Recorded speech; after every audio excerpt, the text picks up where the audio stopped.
반갑습니다.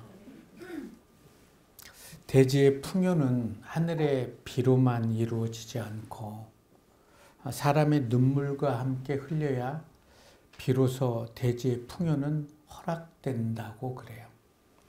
눈물은 두 가지의 색채로 나누게 되는데 원망과 애통으로 나눈다고 그러죠. 원망, 원통할 원, 아플 통. 원통은 억울해서 우는 눈물이지요. 그래서 원통에서 흘리는 눈물은 눈물이 아니라 증오일 수밖에 없지요.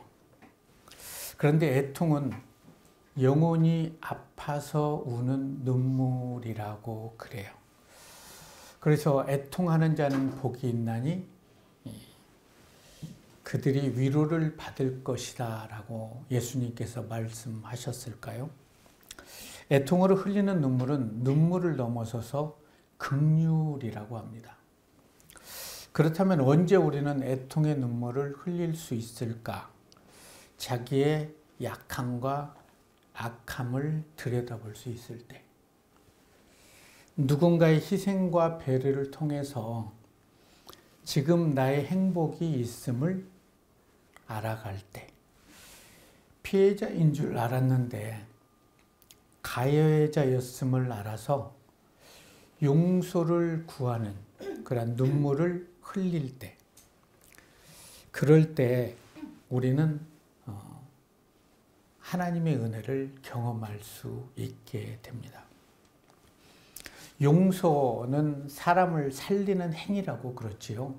그래서 세상에서 가장 큰 기적이 있다면 사람을 살리는 것, 용서라고 성경은 말씀합니다.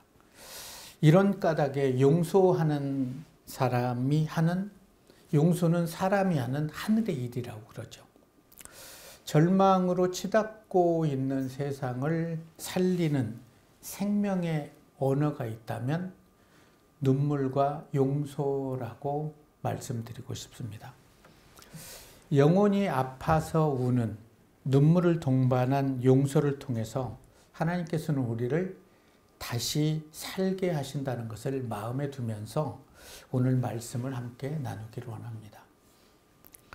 오늘 함께 은혜 나눌 말씀은 로마서 8장 28절의 말씀입니다. 우리가 알거니와 하나님을 사랑하는 자, 곧 그 뜻대로 부르심을 입은 자들에게는 모든 것이 합력하여 선을 이루느니라. 우리가 어떻게 하면 하나님이 우리를 사랑하는지를 알 수 있을까요? 우리가 어떻게 하면 하나님의 뜻대로 부르심을 입어서 우리의 삶을 통해서 합력해서 선을 이룰 수 있을까요? 창세기를 쭉 이렇게 읽어 내려가다 보면 철 들지 않은 어른들을 만나게 되지요. 많은 이가 치우친 사랑으로 인해서 서로가 서로에게 상처를 주고 반목을 하는 모습을 우리는 창세기에서 쉽게 만날 수 있습니다. 치우친 사랑을 편애라고 그러지요. 치우칠 편, 사랑해. 한쪽 눈으로 세상을 바라보는 외눈박이 사랑을 편견이라고 하는데, 편애도 한쪽으로 치우친 거지요. 어느 한 사람이나 한쪽만을 유달리 사랑하는 것을 편애라고 합니다. 아브라함의 아내 사레는 이삭을 편애했습니다. 이삭은 에서를 편애하고 리브가는 야곱을 편애하게 되죠. 편애도 이 가정에는 물들여지는 것 같아요. 그래서 야곱은 자신이 사랑한 라헬의 아들 요셉을 사랑하고 다른 아들들은 사랑하지 않게 되죠. 이들의 편애로 인해서 자식들 간의 인신매매가 이루어지게 되지요. 어머니 리브가에게 편애를 받았던 야곱은 그 편애를 고스란히 자기 자녀들에게 물려주는 것을 보게 됩니다. 성경은 노년에 얻은 아들이기 때문에 요셉을 사랑한다고 기록하지만 자기가 사랑한 라헬이 낳은 아들이기 때문에 사랑했던 것이지요. 그래서 요셉이 태어난 이후로부터는 다른 아들들은 아들로 인정하지 않았던 야곱. 그래서 10명의 형들은 어떻게든 아버지의 사랑을 좀 받아보려고 하지만 아버지의 사랑은 자신들에게 돌아오지 않게 되죠. 그래서 요셉만 없어지면 아버지가 우리를 사랑할까?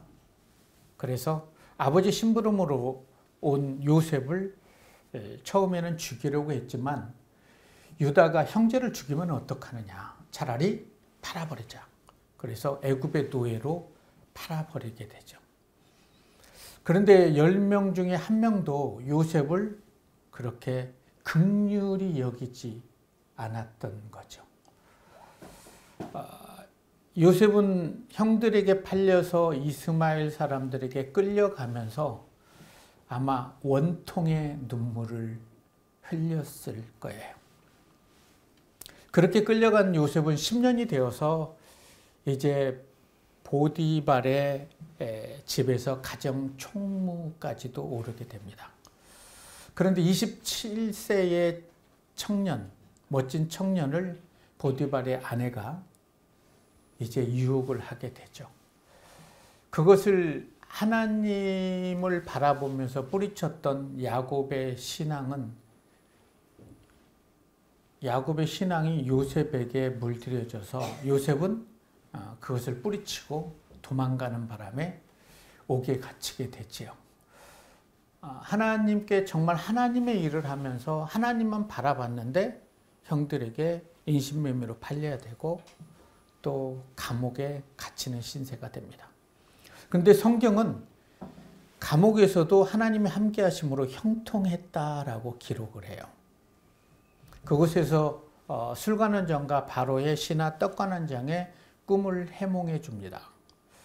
그리고 당신이 득의하면 저를 기억하십시오 라고 했는데 요셉의 꿈 해몽처럼 떡관원장은 죽임을 당하고 술관원장은 복직이 되게 됩니다. 그러나 까맣게 잃어버리게 되죠. 그리고 3년의 세월이 흐른 이후에 애굽 왕 바로가 꿈을 꾸는데 어느 누구도 그 꿈을 해석하지 못합니다. 그때 술관원장은 요셉을 생각해서 요셉을 바로 앞에 세우게 되죠. 바로 앞에 선 요셉은 바로의 꿈을 다 듣고 하나님이 주신 지혜로 모든 것들을 해석하게 됩니다. 그 해석을 보고 바로뿐만이 아니라 온 관원들이 칭찬을 아끼지 않습니다. 바로는 이제 요셉을 총리로 세우게 됩니다. 성경은 하나님이 함께함으로 요셉이 형통했다라고 기록하지만 애굽의 모든 권리를 다 소유한 총리가 된 야곱에게 부족함이 없었을까요? 그는 정말 행복했을까요? 애굽의 모든 정권을 가진 요셉에게도 부족한 부분들이 있었겠죠. 하나님은 그것을 해결해 주시기 위해서 연단자들을 보내게 된 거죠. 7년의 풍년 이후에 이제 말할 수 없는 흉년이 다가올 때, 그때 이제 모든 사람들이 흉년으로 어려울 때 요셉의 형들도 애굽으로 식량을 구하러 오게 됩니다. 형들은 요셉을 알지 못했지만 요셉은 형을 잊을 수가 없었던 거죠. 자신을 구덩이에 쳐넣고 돌을 던지면서 이런 놈은 죽여야 된다. 아니다. 그래도 죽이면 안 된다. 피를 묻히면 무엇 하겠느냐. 라고 노예로 팔아버렸던 그 형들은 형도 아니고 원수였죠. 17세부터 지금 이제 한 40세에 가까워지는 그 요셉은 정말 하나님과 함께하고 하나님을 경외했는데 모든 일을 다 용서하고 사랑할 수 있지만 단 하나 형들은 용서할 수 없었던 거죠. 자, 그렇다면 요셉이 생각했던 것처럼 형들이 그렇게 나쁜 사람들이었을까요? 요셉을 편애하는 입장에서 보지 않고 소외당한 야곱의 10 아들의 삶을 우리가 들여다볼 수 있다면 요셉을 미워해서 팔았던 게 아니라 아버지의 사랑을 단 한 번만이라도 받고 싶어서 팔아버릴 수 없는 형들. 요셉이 태어나기 전에는 그래도 아버지께 사랑을 받았는데 요셉이 태어난 이후부터는 아버지의 사랑을 받을 수도 없었던 거죠. 그리고 형들의 잘못을 아버지께 구해서 혼나는 일만 즐비를 하게 된 거죠. 형들의 17년 동안의 그 아픔과 서름을 아버지께 소외당한 그 서름의 무게를 저울로 잰다면 그 무게는 얼마나 될까요? 요셉을 처리하면 아버지께서 사랑해 줄 줄 알았는데 그게 아닌 거예요. 야곱은 그 아들들을 더 미워했고 라헬이 낳은 베냐민에게 또 사랑을 쏟게 됩니다. 이때부터였을까요?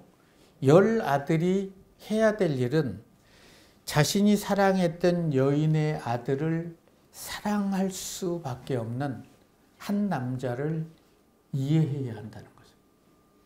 아, 그럴 수밖에 없겠구나.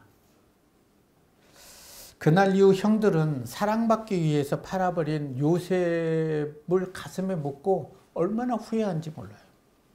아무에게도 얘기할 수 없지만 너무나 미안함을 늘 가지고 살았던 거예요. 자, 그렇다면 여기서 누가 피해자고 누가 가해자일까요? 이러한 형들의 마음을 이해할 수 없었던 요셉은 애굽의 모든 상황 속에서는 하나님의 은혜 안에서 형통한 삶을 살아왔지만 그런 믿음의 사람이 자기를 찾아온 형들을 용서할 수 있었을까요? 요셉은 형들에게 너희는 정탐꾼이다 라고 하면서 겁박을 하게 됩니다. 그때 형들은 얘기를 하죠. 우리는 12형제로 가나안 땅의 한 사람의 아들인데 막내 아들은 오늘 아버지와 함께 있고 또 한 아들은 없어졌습니다. 요셉은 그게 나다라고 말하지 않고 그렇다면 너희 말이 진실이면 너희 중에 한 사람은 볼모로 잡히고 막내 아유를 데려오면 내가 그것을 인정하겠다 하고 그들에게 곡식을 주고 곡식 속에 많은 재물을 넣어 보내게 됩니다. 자, 가나안으로 내려간 10명의 형제들은 내려가면서 아버지에게 이 이야기를 어떻게 얘기할 수 있겠습니까? 아버지, 사실은 요셉이 죽은 게 아닙니다. 아버지가 우리를 사랑하지 않아서 너무 미워서 노예로 팔아버리고 염소에 피를 묻혀서 죽었다고 얘기했습니다. 이걸 누가 얘기할 수 있겠냐는 거예요. 차라리 굶어 죽을 걸 애굽에 가지 말고 뭐 별별 생각을 다 하고 집에 돌아와서 누군가는 그 얘기를 해야 되잖아요. 왜냐하면 베냐민을 데려가야 되기 때문에. 그래서 그 말을 하게 되죠. 20여 년의 세월이 흘렀잖아요. 17세에 끌려가서 13년 그리고 풍년 7년 그리고 흉년 몇 년 하면 자 20여 년의 일이에요. 그런데도 하루라도 부모는 그걸 잊을 수가 없는데 그 얘기를 듣고 어떻게 너희들이 동생을 팔 수 있느냐? 그러면서도 너희가 형이라고 자부할 수 있느냐? 라고 했을까요? 아니면 요셉이 살아있는 것만으로도 족하다 그렇게 반응을 보였을까요? 그러나 야곱은 여전히 야곱다운 반응을 보냅니다. 한편으로는 그랬구나. 나의 삐뚤어진 사랑으로 인해서 너희가 정말로 마음고생이 많아서 그럴 수밖에 없었구나. 라고 그들을 토닥여 줄 수 있었다면 얼마나 좋겠습니까? 아버지니까.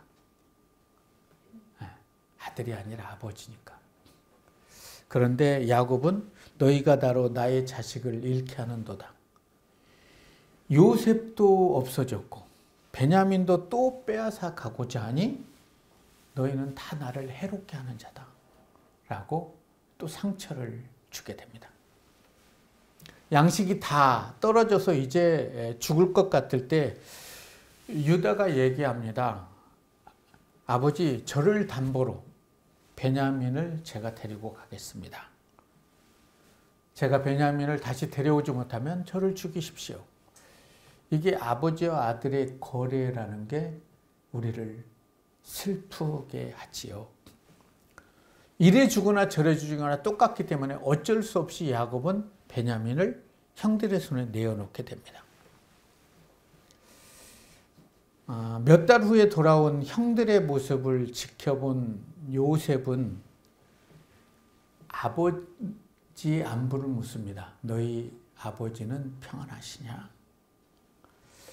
그리고 베냐민을 보고 막 마음이 풀릴 듯 해서 한쪽 방으로 들어가서 통곡을 하게 됩니다. 그리고 나서 다시 시험을 합니다. 베냐민에게는 다른 사람보다 5배의 식물을 주고 베냐민의 자루 속에 은잔을 집어넣고 돌아가는 중에 그들을 부릅니다. 그리고 누가 내 은잔을 가져갔느냐? 그것을 가져간 자는 내 종이 되어야 된다.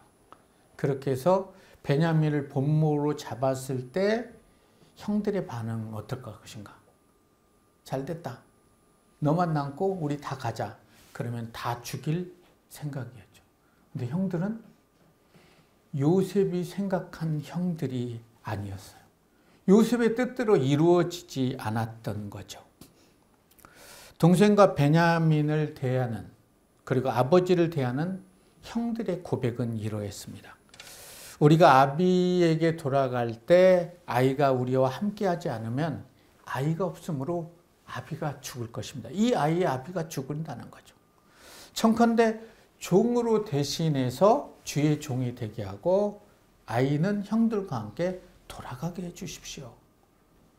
너무나 뜻밖의 형들의 반응에 마음이 무너져 내리는 거죠.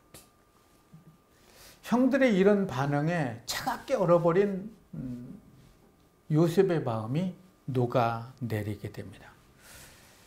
어쩌면 지금까지 요셉은 사랑하기 위해서 상처를 받았던 게 아니라 상처를 받기 위해서 사랑을 한 것인지도 모르는 것 같아요. 그런데 이제 진정한 사랑을 하기 위해서, 그 사랑을 베풀 수 있게 하기 위해서 하나님께서는 형이라는 연단자들을 보내서 요셉의 상처를 어루만져 주셨던 거죠. 변화된 형들의 고백, 그 고백을 들은 후에 요셉은 형들 앞에 무릎을 꿇고 원통한 눈물이 아니라 애통의 눈물을 흘리며 형들에게 용서를 구해요. 나는 당신들의 아우 요셉입니다.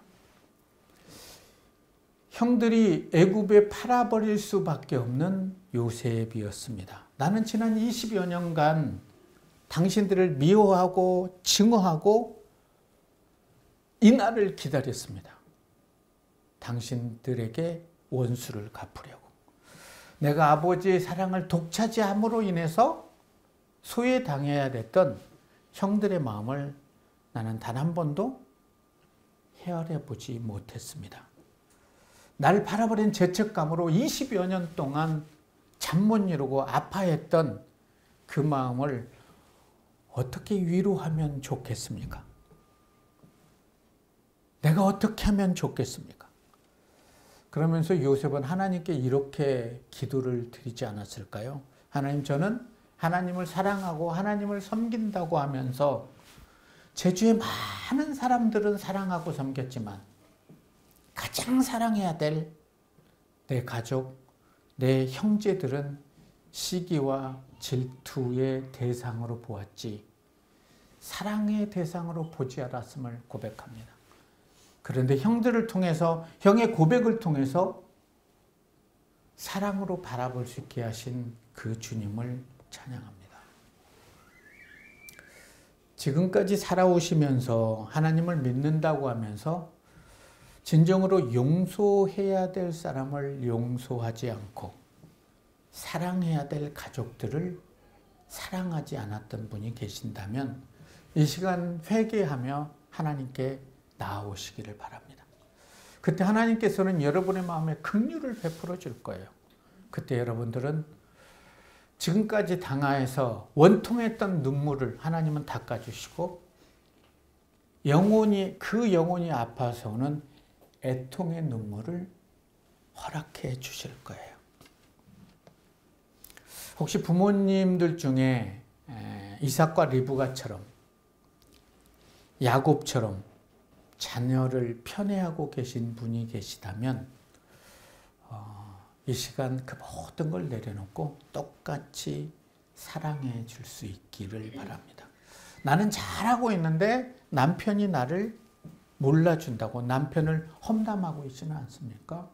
나는 잘하고 있는데 이 여인 때문에 내 인생이 풀리지 않는다고 원통해할 수도 있지만 그때 너니까 맡긴 거야.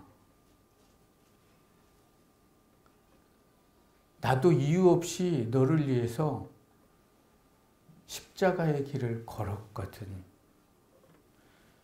저들이 알지 못해서 그러니 저들을 용서해줘. 그게 한 생명을 살리는 거야. 라는 주님의 음성을 들을 수 있었으면 좋을 것 같아요.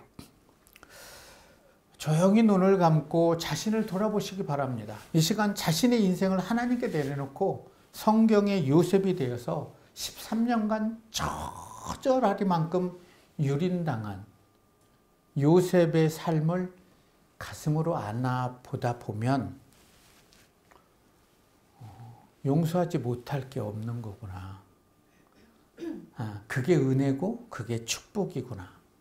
그걸 깨달을 때 여러분의 눈에서는 한 영혼을 아파하는 애통의 눈물을 하나님이 은혜로 부어주실 거예요. 창세기 45장 5절, 7절, 8절의 말씀입니다. 형들의 아름다운 고백을 들은 후에 요셉은 이런 고백을 합니다. 당신들이 나를 이곳에 팔았으므로 근심하지 마십시오. 하나님이 생명을 구원하려고 나를 당신들보다 앞서 보내셨습니다. 이걸 이제야 깨달았던 거예요. 하나님이 큰 구원으로 당신의 생명을 보존하려고 당신들의 후손을 세상에 두려고 나를 당신들보다 앞서 보낸 것을 미리 알았다면 얼마나 좋았겠습니까? 그런즉 나를 이리로 보낸 것은 당신들이 아닙니다. 하나님이셨습니다. 하나님이 나로 바로의 아비를 삼으시며 그 온 집의 주를 삼으시고 애굽 온 땅의 치리자로 삼은 이유? 당신들을 통해 하나님 나라를 이루려고 하셨습니다. 나를 이리로 보낸 자가 당신들이 아니고 하나님이었음을 왜 제가 깨닫지 못했을까요?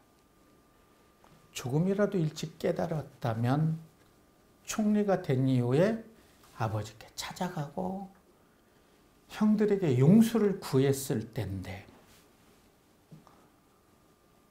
형들을 르우벤, 시몬, 레위, 유다, 이사갈, 스불론, 담, 납달리 순서대로 쫙 세울 때 이들이 얼마나 떨었겠어요. 미안하다는 거예요. 미안하다는 거예요. 로마서 8장 26절, 27절 오늘 본문의 윗절인데요. 이와 같이 성령도 우리의 연약함을 도우시나니 우리는 마땅히 기도할 바를 알지 못하나 오직 성령이 말할 수 없는 탄식으로 우리를 위하여 친히 간구하시느니라. 마음을 살피는 이가 성령의 생각을 아나니 이는 성령이 하나님의 뜻대로 성도를 위하여 간구하심이니라. 성령께서 요셉의 연약함을 도우심으로 인해 요셉은 창세기 기록된 그 누구의 고백보다 아름다운 고백을 피어올리고 있잖아요. 저는 바로 이러한 요셉의 고백이 여러분의 삶의 자리에서 고백되기를 주님의 이름으로 축원합니다. 하나님의 눈으로 바라볼 때 많은 고난을 통해서 하나님은 다른 사람의 생명을 살리시는 놀라운 계획을 가지고 계시다는 것을 기억하시기 바랍니다. 저는 이번에 혈액암 판정을 받은 후에 내가 내 몸을 관리를 잘 못해서 또 이런 혈액암이라는 판정을 받았구나. 하나님이 주신 게 아니라 내가 관리를 잘 못해서. 그런데 코로나를 통해서 기관지 확장층을 통해서 알게 하신 하나님께 감사할 수밖에 없었어요. 요백 부인은 이런 얘기를 하죠. 당신이 그러고도 온전함을 하나님께 자랑하겠느냐? 하나님을 차라리 욕하고 죽어라 라고 했을 때 욥이 그러죠. 어리석은 여인이여, 그런 말 하지 마세요. 하나님이 좋은 것도 주셨는데 나쁜 것은 허락하지 않겠습니까? 고난은 한바탕은 잃어버릴 뻔했던 하나님의 은혜를 되찾는 축복인 것 같아요. 식사하기 전에 기도를 해도 눈물이 나와요. 한 주간 에베소서, 빌립보서, 골로새서, 로마서 뭐 이런 걸 계속 듣는데 그 말씀들이 새로워지는 거예요. 그래서 고난 받는 것이 제게는 유익인 것 같아요. 이로 말미암아 주의 말씀을 다시 볼 수 있기 때문에. 고난을 통해 모든 사람의 생명을 살리신 예수 그리스도의 길을 본받는 그런 삶이 요셉의 삶이었다고 저는 생각합니다. 우리는 얼마든지 하나님께 용서를 구하고 하나님을 찬양할 수 있습니다. 그러나 진정한 용서는 내 형제, 내 가족, 내 이웃에게 먼저 한 이후에 하나님께 하는 거죠. 용서가 되지 않을 때 있죠. 하나님 정말 용서가 되지 않아요. 용서하게 해주세요. 그 사람 만나면 미울 때가 있어요. 그럼 어떻게 해야 되죠? 침묵하고 다시 하나님께 울부짖는 거예요. 언제까지요? 그 영혼을 위해 애통의 눈물을 흘릴 수 있을 때까지. 그러면 그가 사랑스러워지겠지요. 생각하기에 따라서 피해자와 가해자가 나누게 될 수도 있죠. 누가 피해자고 누가 가해자입니까? 요셉입니까? 형들입니까? 저는 모두가 피해자고 모두가 가해자라고 생각을 합니다. 혹시 여러분들도 자신도 모르게 피해자를 만들고 가해자가 되고 있지는 않습니까? 예수님을 믿으면서도 가슴에는 그 누군가를 용서하지 못하고 계속 한으로 간직하고 계신 분이 있다면 나를 힘들게 한 그를 위해서 용서하기보다는 먼저 나를 위해서 용서를 하십시오. 나를 위해서 용서를 하세요. 하나님께서는 변화된 형들의 삶을 통해 베냐민을 위해서 자신들의 목숨도 아끼지 않겠다는 그 형의 고백을 통해서 요셉을 다시 보게 하셨어요. 하나님으로 다시 볼 때는 사랑해야 될 형들이었다는 거죠. 그리고 진정으로 용서를 받아야 될 사람은 자신이었음을 알게 돼서 형들에게 용서를 구하잖아요. 나를 이리로 보낸 것은 형들이 아니라 하나님이셨습니다. 용서해 줘야 될 사람이 오히려 용서를 받는 것이 진정한 사랑이 아니겠습니까? 하나님께서는 우리 죄를 용서하기 위해서 독생자 예수를 이 땅에 보내어 많은 매를 맞게 하고 십자가에 못 박아버렸어요. 그 은혜로 우리는 구원을 받았잖아요. 그렇다면 알지 못해서 그러니 저들을 용서하라는 주님의 말씀이 늘 가슴속에 깊이 품고 살아간다면 용서하지 못할 사람도 없고 사랑하지 못할 사람도 없을 것 같아요. 오늘 말씀 기억하시죠? 하나님을 사랑하는 자, 곧 그 뜻대로 부르심을 입은 자들에게는 모든 것이 합력해서 선을 이루느니라. 야곱, 요셉, 형들, 이들은 자기만의 색깔로 하나님을 사랑했어요. 도대체 하나가 될 수 없는 사람들인데 성령께서 그들의 삶에 은혜를 부어주셨을 때 그들은 합력해서 선을 이룰 수 있었던 거죠. 그래서 우리도 정말 많은 사람들이 이를 볼 때, 아, 저분은 정말 하나님을 사랑하는 분이시구나. 왜? 그 말씀대로 살아내려고 노력하기 때문에. 그래서 그가 가는 길에는 화평과 참 쉼이 따를 거예요. 살아가시면서 억울해서 우는 눈물도 있겠지만 이제는 그 눈물을 다 지워버리시고 한 영혼을 위해서 아파하며 우는 애통의 눈물을 흘릴 수 있는 저와 여러분이 되시기를 우리를 죄에서 구원하신 예수님 이름으로 축원합니다.